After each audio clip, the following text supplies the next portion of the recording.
Ինչ վերաբերում է պատերազմը մեր կողմից հրահարելուն, հա Ալիևն էլ է նույն բանը ասում եւ փաստացի տենց կոմունիստական հին անցյալով իրար կապված լինելով տենց համատեղ սինխրոն ծափ են տալիս այդ բանի վրա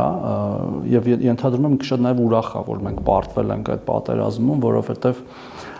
ձեռքերը փորձեցին տաքացնել այդ կրակի վրա շագանակներ հանել, հա այդ կրակից, որը իհարկե մեր ժողովրդի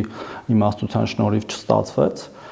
ցավոք սրտի Հայաստանում նախագահի պաշտոն զբաղեցրած անձից, ինչքան ուզում է հետո սրբագրեն, ինքը տենց է մտածում, հասկանում եք, երբ որ առաջի բանը քո մտքից դուրս է գալի, հետո ինչ որ падգամավորներ, բա ինքը նկատի չունեցե Հայաստանը, ինքը նկատի չունեցե հայերին, ինքը նկատի ունեցե Հայաստանի իշխանություններին, բացարձակ կարևոր չէ, հետո իրանք դա ինչ են, հետո իրենք ինչ են ասում։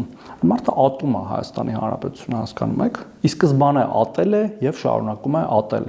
Ինքը միայն չի ատում, ենթադրում եմ Էգեյան ծովում տարբեր կղզիներ, ինչ որ հետաքրքիր այլ ձեռնարկություններ, որ հիմա իրանց ընտանիքը դեռևս ղեկավարում է, հուսով եմ կարճ ժամանակ Դա իրանց ընդհանուր միով բանիվ տենց մտածելակերպը եւ այն փուչիկը, որի մեջ իրանք ապրում են։